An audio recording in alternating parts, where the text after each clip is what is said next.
Gracias, presidente. Vengo a presentar mi voto particular en contra de esta iniciativa donde se propone un proyecto de ley que reglamenta el derecho de réplica. Y nuevamente una mayoría mecánica actúa en sentido contrario a los avances democráticos que hemos logrado en las últimas décadas. Se pretende aprobar una ley reglamentaria que solo resultará útil a las televisoras, a varias radiodifusoras o a algunos medios impresos sin ética, que persistentemente han negado el ejercicio de réplica y que acostumbran imponer su agenda a partir de desacreditar a personas o grupos que no compaginan con sus intereses. La Convención Americana de Derechos Humanos, de la que nuestro país es parte, define el derecho de réplica como el derecho que tiene toda persona afectada por informaciones inexactas o agraviantes emitidas en su perjuicio a través de medios de difusión legalmente reglamentados y que se dirijan al público en general para efectuar por el mismo órgano de difusión su rectificación o respuesta en las condiciones que establezca la ley.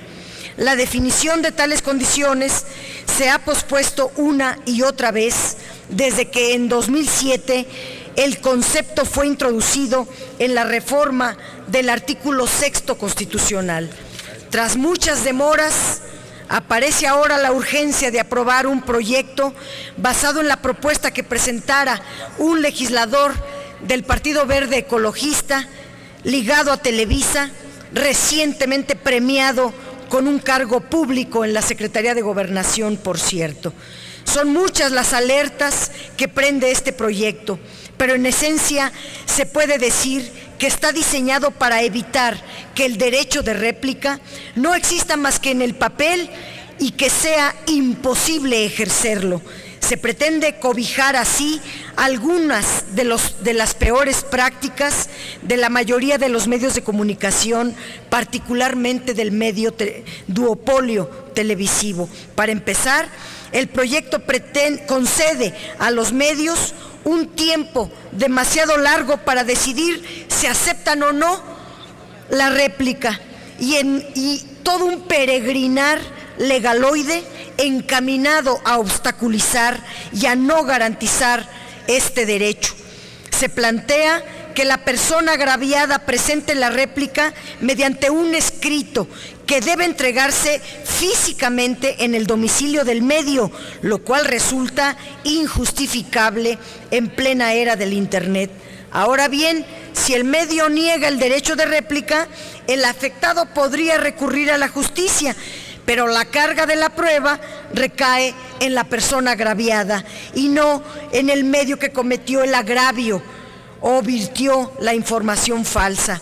También el agraviado debe hacerlo armado de un expediente que pruebe la falsedad o inexactitud de la información divulgada por el medio.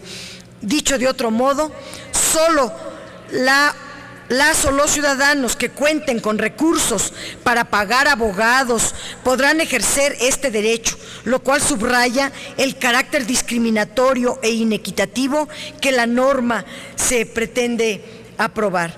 Se trata evidentemente de hacer costoso e inaplicable el derecho de réplica. Se llega al extremo de establecer que para presentar la queja ante un juez, el afectado debe conseguir copia de la emisión en la que fue aludido en caso de tratarse de programas de radio y televisión. Cualquier persona sabe lo complicado que resulta que un medio entregue copia de algunas de sus transmisiones, por lo que este punto está encaminado o destinado simplemente a obstaculizar el ejercicio de un derecho. En la minuta no aparece por ningún lado la garantía de que el medio aludido entregará copia inmediatamente de la emisión. Es evidente que con este obstáculo también se pretende que la carga de la prueba corresponda no al medio que difunde la información cuestionada, sino la persona agraviada. Otorgar al medio la posibilidad de decidir si la réplica procede se convierte en un incentivo para que éste opte por esperar la resolución de un juez, pero incluso en este caso debería hacerse estableciendo un procedimiento expedito que pudiera sustanciarse por vía electrónica. En el proyecto de esta ley, que debería estar encaminada a proteger los derechos ciudadanos frente al poder de los medios, se llega al absurdo de otorgar a los segundos, es decir, a los medios, la decisión de otorgar o no el derecho de réplica. Se dice así que la réplica no se otorgará cuando la misma no se limite a la aclaración de los datos o información que aludan a la persona, que sea inexacta o falsa y cuya difusión le ocasione un agravio. ¿Quién decide cuándo la réplica sale de los límites de una aclaración puntual? Pues el mismo medio que emitió la información inexacta o falsa.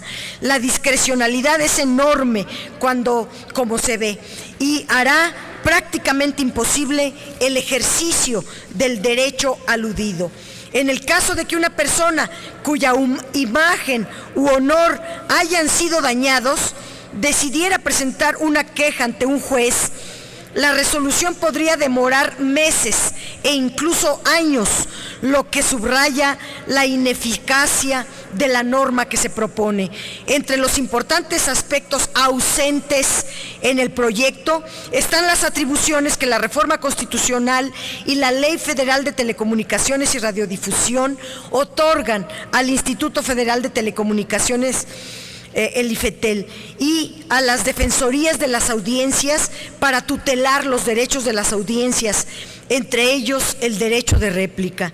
El costal de obstáculos en que convirtieron este proyecto, derivado de una importantísima reforma constitucional, establece también límites que rayan en lo irracional, abre la puerta a un sinfín de mecanismos para evitar que un medio de comunicación eluda cumplir con el derecho de réplica. Por ejemplo, la persona agraviada no podrá ejercer su derecho de réplica cuando la información inexacta o agraviante provenga de datos oficiales, de las declaraciones de un servidor público o de alguna agencia de noticias. Como si las agencias no fuesen susceptibles de cometer errores, o como si los servidores públicos no actuaran con dolo políticamente desde sus cargos contra determinadas personas. En este caso, se pretende que sea suficiente con que la agencia de noticias aclare al propio medio, no al agraviado, la información inexacta o falsa. Así, puede haber mentiras públicas, pero las aclaraciones serían privadas. Organismos especializados como la Asociación Mexicana de Defensoría de las Audiencias ha señalado con razón que el proyecto incluye excusas para que los medios nieguen el derecho de réplica y en consecuencia obligan a judicializar el proceso, con lo que atenta contra los principios que marca el derecho internacional al respecto. Es decir, que el ejercicio de este derecho sea expedito, gratuito, equitativo y confiable. Aprobar este proyecto en sus términos equivale a que el Estado renuncie a su responsabilidad de crear mecanismos para equilibrar y garantizar un derecho ciudadano. Tal debería de ser el papel del Estado frente a dos actores: uno, los emisores de la información con que cuentan los medios, y otro, la ciudadanía, que no tiene elementos para defenderse frente a difusión de datos inexactos o agraviantes. Este proyecto pretende constreñir el derecho de réplica a procedimientos judiciales en los cuales los dados ya están cargados a favor de los concesionarios de radiodifusión y de los dueños de los medios. Los favorecidos serán aquellos que suelen no cumplir con principios éticos ni utilizar fórmulas autorregulatorias. Los perjudicados son las y los ciudadanos, lectores y las audiencias, que deberían ser justamente los titulares de este derecho. Este dictamen es regresivo. Permaneció largo tiempo en la congeladora y carece además de actualidad, pues no considera los derechos de las audiencias incorporados en la Constitución General de la República hace 2 años y tampoco incluye las modificaciones que se hizo a la reforma político-electoral. Resulta inconcebible que en un siglo dominado por la economía del conocimiento, la revolución tecnológica en el campo de la información y la comunicación, se siga apostando por la efectividad de fórmulas viejas, desfasadas, pero que resultan útiles para favorecer a los intereses de los monopolios. Las excepciones adicionales que establece el artículo 19 del proyecto implica que las empresas de comunicación pueden negarse a difundir una réplica, incluso aunque sea evidente que dieron a conocer hechos falsos o agraviantes sobre alguna persona. En cambio, estarán facultadas para exigir rectificaciones a ciudadanos u organizaciones que, por ejemplo, publiquen en la prensa un desplegado contra empresas o gobiernos. Si desde el poder se considera que hay falsedades, se podría exigir la rectificación, la cual está cerrada si se trata de fuentes oficiales. Se pretende con ello inhibir la crítica y la protesta social. Rechazamos un proyecto que vulnera la letra de convenios internacionales que nuestro país ha ratificado, que avanza en sentido inverso a las mejores prácticas en esta materia, y conminamos a este Senado a dar prioridad al interés público y a los derechos de las audiencias.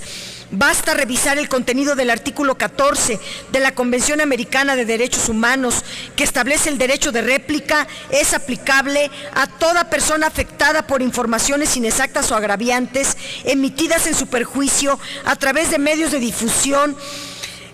En cambio, este proyecto que se pone a discusión, se considera que este derecho solo es aplicable cuando se trate de aclaraciones que resulten pertinentes respecto de datos o informaciones transmitidas, que además deben ser falsas, causar un agravio, ya sea político, económico, en su honor, en su vida privada o en su imagen. Dado que el derecho de réplica forma parte de derechos y de libertades informativas, una ley reglamentaria deficiente trastoca directamente la libertad de expresión y el derecho a la información. Llegar a una legislación en materia de derecho de réplica ha sido sumamente difícil, sobre todo porque los intentos se han topado permanentemente con los poderes fácticos y los monopolios mediáticos que se colocan por encima de la ciudadanía y de la nación misma. Finalmente, lo que tenemos en este proyecto es una legislación a modo que privilegia la entronización de las televisoras como factores decisivos en la orientación de preferencias electorales y en el encumbramiento o derrumbe de liderazgos políticos. Es cuanto, presidente. Gracias, senadora Dolores Padierna Luna.